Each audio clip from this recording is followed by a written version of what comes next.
The Assembly will hear an address by His Excellency Tuilaepa Sailele Malielegaoi, Prime Minister and Minister for Foreign Affairs and Trade of the Independent State of Samoa. May I request protocol to escort His Excellency. I have great pleasure in welcoming the Prime Minister and Minister for Foreign Affairs and Trade of the Independent State of Samoa and invite him to address the General Assembly. Mr. President, distinguished delegates, ladies and gentlemen, today the General Assembly will adopt the political declaration of the Samoa Pathway Mid-Term Review. Its value is to hasten the attainment of the Sustainable Development Agenda of Small Island Developing States agreed in Samoa 5 years ago. Endorsing the declaration is the easy part. Claiming ownership of it takes courage. Delivering on promises and making good on undertakings pledged to fully implement the Samoa Pathway by 2024 is the seal of true leaders. The themes of our high-level summits this week are well and truly intertwined. From addressing a climate emergency to providing a rights-based universal health coverage and calling for increased resources to fast-track collective action underpinned by a desire for a peaceful and secure world are the pillars of the Samoa Pathway, the blueprint of small island developing states' sustainable development. Mr. President, as a Pacific Island leader, my main message today, and has been consistently for the past 21 consecutive years I had attended this general debate in this hall, will again be on climate change, the embodiment of Samoa's realities and aspirations and priority policy concern now and well into the future. When SADS first told the world that their coastlines were eroding, the sea level was rising, and climate change was humanly induced, some member states scorned at the notion and did not take our concerns seriously. Instead, they wanted scientific evidence to back up our claim, probably as a cover to stall and frustrate our resolve. Yet when the world's top scientists, including some of their own, validated our concerns scientifically, including the report on the imperative of keeping global warming to below 1.5 degrees Celsius, some countries refused to accept the evidence and still use every opportunity to discredit such reports.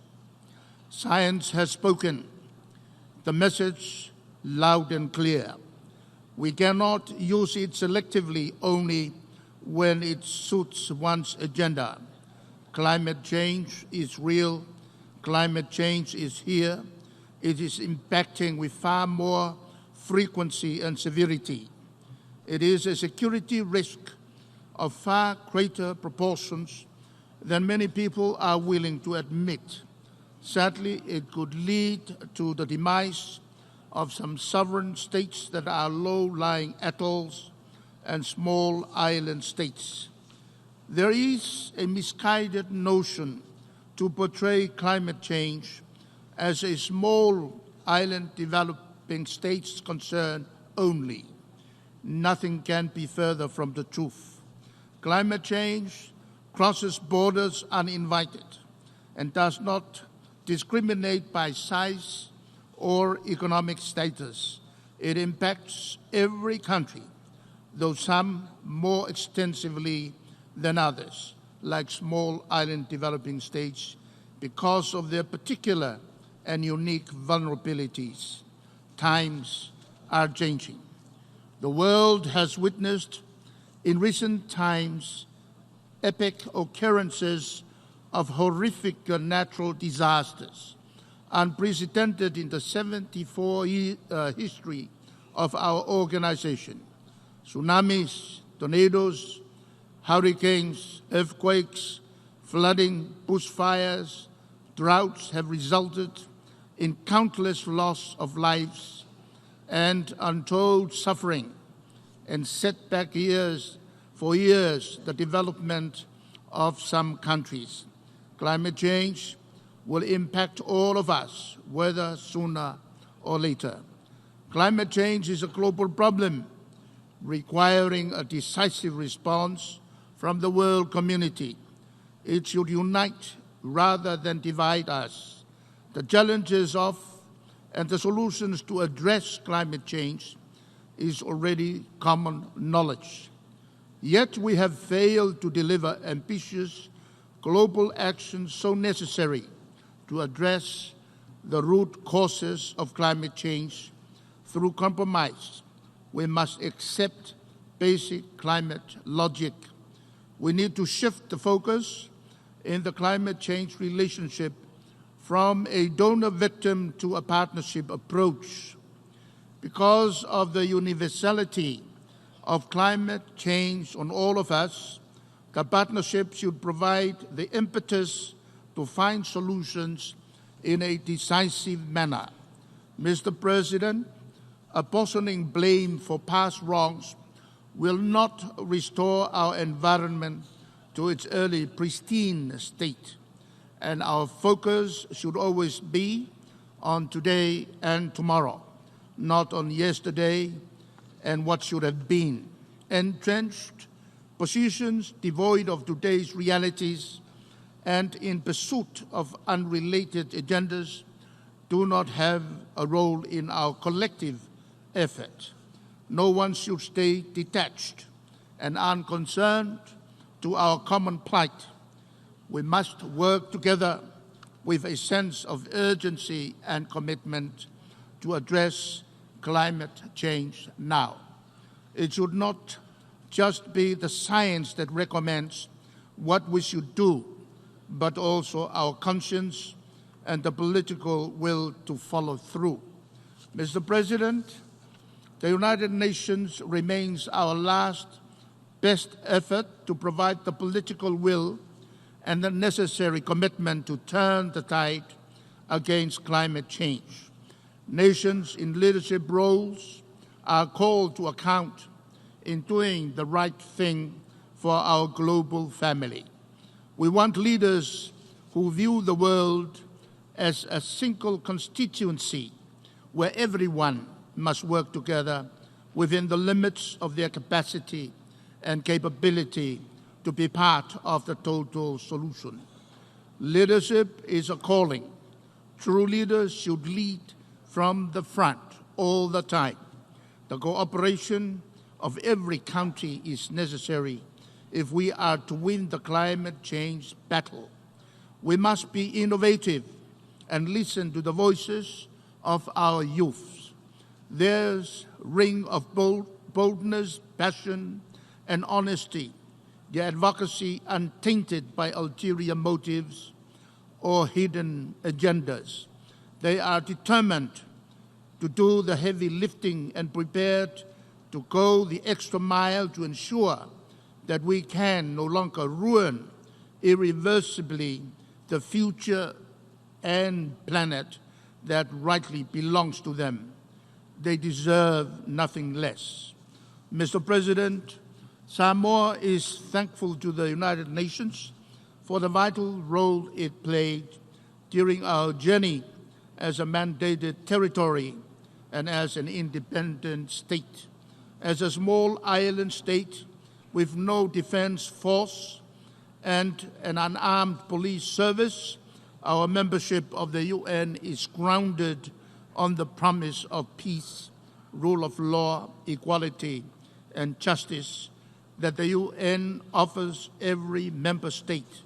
The dynamics of the new global agenda continues to test the resolve of our organization. Unity for the common good is needed now more than ever so that nations and peoples can live in peace and advance a common prosperity. Only through cooperation and multilateral joint effort can we hope to guarantee human rights, achieve peace and security, and effectively pursue sustainable development. The United Nations remains uniquely suited to the pursuit and coordination of global initiatives to attain these objectives, including efforts for poverty eradication, quality education, climate action, and inclusion as highlighted in the theme for this year's general debate. Mr. President, the Secretary General's visit to the Pacific this year was timely given his leadership in calling for ambitious and transformational climate action. The visit allowed him to see and experience firsthand the scale of the challenges facing Pacific small island countries, and we commend his determination to share the messages from the Pacific peoples through the recently concluded Climate Action Summit. The UN Secretariat and agencies are key partners for the Blue Pacific continent in addressing some of our regional priorities, such as climate change, resilience, oceans, fisheries, gender equality, human rights, SETS, and Sustainable Development Agenda. The Pacific Resilience Facility is a game-changing regional initiative for the Blue Pacific and its peoples. Its key purpose is to provide predictable, sustainable, accessible, and accountable grant funding for disaster risk preparedness to ensure Pacific communities are safe and resilient. It fills a critical financing gap in the Pacific as the facility focuses on small-scale and low-quantum disaster risk preparedness projects that are not widely supported nor financed by major development partners, including multilateral development banks.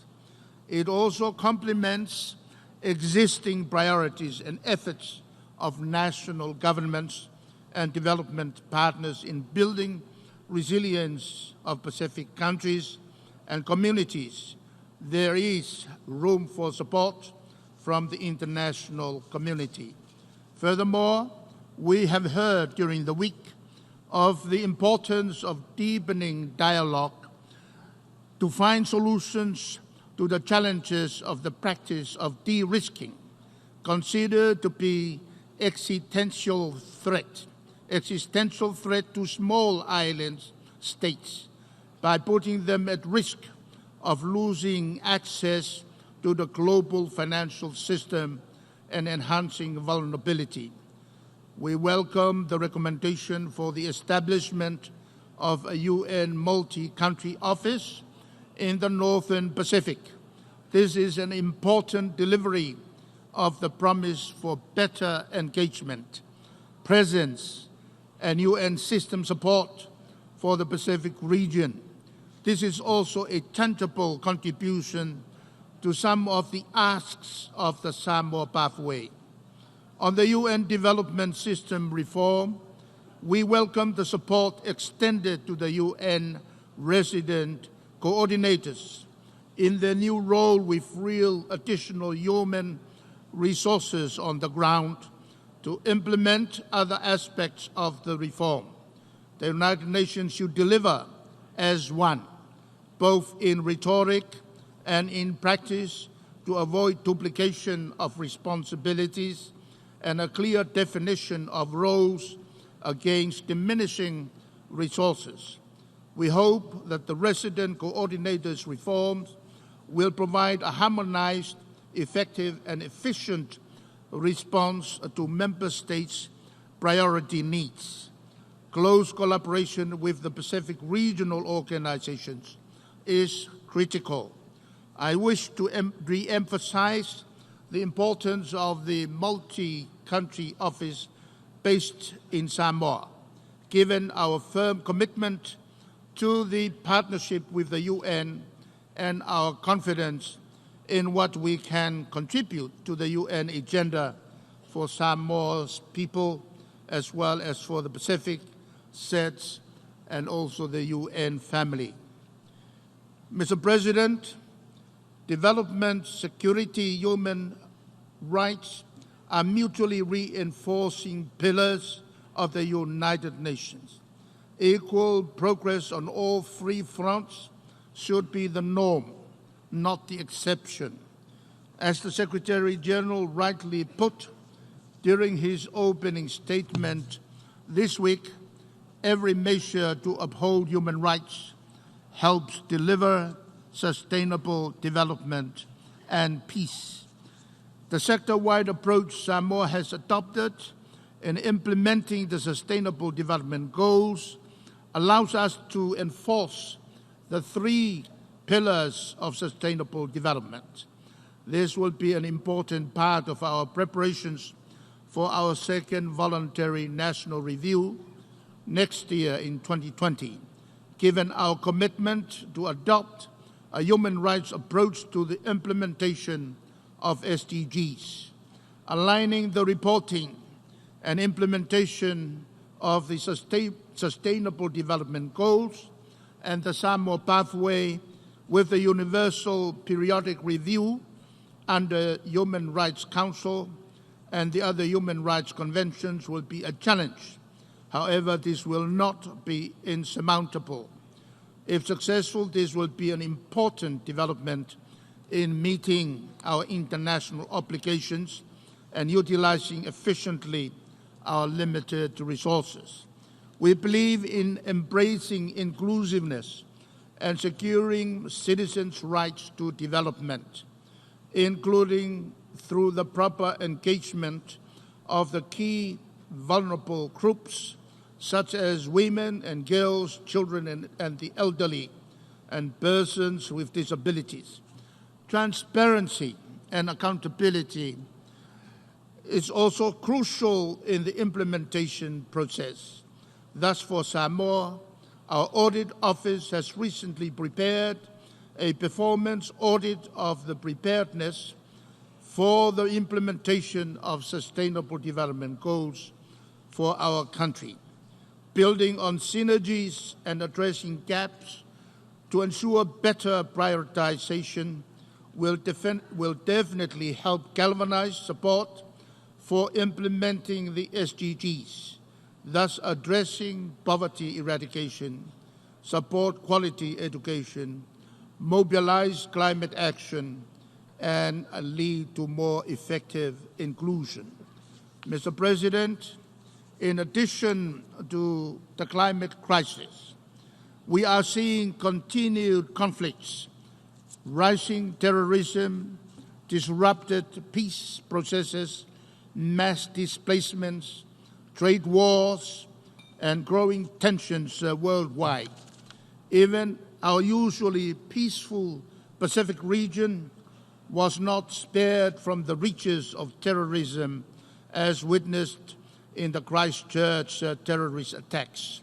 No country on its own can win the war against terrorism, and only by pooling our resources and working collaboratively can we stand a chance of defeating this senseless menace. We continue to look to the United Nations to bring member states together to be part of the solution, to make it an agent of change and assurance of hope during these challenging times. All contributions matter and are very important. We take pride in our police peacekeepers deployed to Sudan and South Sudan, including our active engagement in the disarmament agenda. We continue to advocate for respect of the rule of law, and we recently co-hosted the Women, Peace and Security Summit for the Pacific. This was to support the promotion and implementation of the United Nations Security Council Resolution 1325 on the United Nations Women, Peace and Security Agenda. The Pacific highlighted the importance of heeding the call of the Pacific Islands Forum leaders to ensure that traditional and cultural norms be acknowledged and considered as an underpinning imperative of all security initiatives under the Regional Security Plan. As well, we played host to the second Pacific Islands Roundtable on International Humanitarian Law, which looked at ways to promote the principles of the Geneva Convention, as well as encouraging the region to ratify key weapons treaties, such as the Treaty on the Prohibition of Nuclear Weapons and the Arms Trade Treaty. We ratified this year the Convention Against Torture, bringing to 6 the number of core human rights conventions we are a states party to. We endeavor to meet our commitment to ratify all 9 core human rights conventions before our next Universal Periodic Review, and will continue to advocate for the importance of our Samoan culture and the role of the judges in promoting human rights for all in Samoa. Mr. President, let me conclude again with a reference to the Samoa pathway, which I started off with. I am very pleased that 5 years since its adoption, there has been positive progress and concrete developments, not only in terms of the UN system response to such issues, but also the dedicated attention by the international community to such priorities. While there is still more to be done, I am confident that in the spirit of genuine and durable partnerships, exciting developments are afoot to further assist in the realization of such sustainable development goals as encapsulated in the Samoa pathway. I thank you all for your attention. Soifua. On behalf of the General Assembly, I wish to thank the Prime Minister and Minister for Foreign Affairs and Trade of the Independent State of Samoa for the statement just made, and I request protocol to escort His Excellency.